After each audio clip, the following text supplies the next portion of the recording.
Tonight, local lawmakers and community leaders are shining the spotlight on violence. It's been 1 year since Erie County created a task force to help prevent gun violence. Good evening, I'm Mary Alice Demler. And hello everyone, I'm Scott Levin. Tonight we are learning what, if anything, has changed. 2 on your side's Liz Lewin has details tonight inside Erie County's Gun Violence Prevention Task Force. Compared to other urban areas in New York State, we are one of the only urban areas to actually see a reduction in gun violence. It's been 1 year since Erie County joined forces with community groups and law enforcement agencies to create the county's first ever gun violence prevention task force. Last July, 36 shootings were recorded in Buffalo. 365 days later, things are improving. We do have some good news to report, at least as a comparison of 2021 to 2022 with gun violence.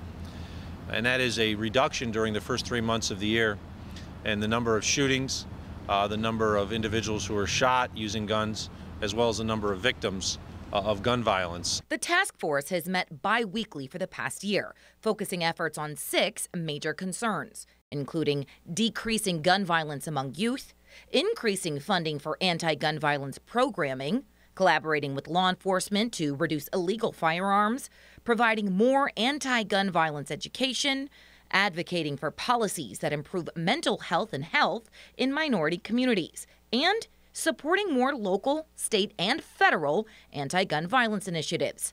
Data shows their efforts are paying off.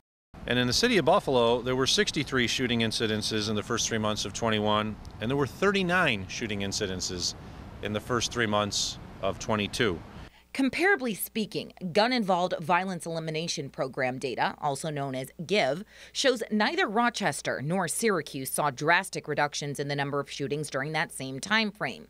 As for Buffalo, this trend appears to be continuing with a reduction in the number of shooting incidences and victims in our community. So why the reduction?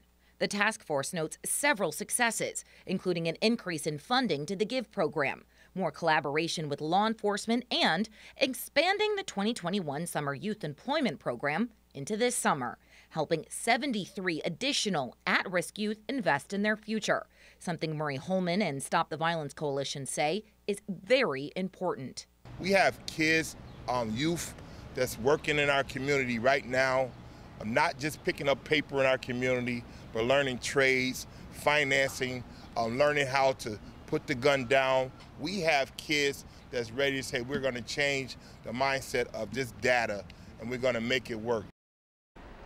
I'll note, Scott and Mary Alice, for those at home wondering, there was a spike because of the May 14th mass shooting at Tops on Jefferson Avenue in East Buffalo, but the county executive says overall the trend was moving downward before then, and it continues to do so right now, which is good news. That said, the task force says it will continue its efforts in hopes of serving as an example to other communities that things can change. In the Information Center, Liz Lewin, Channel 2 News.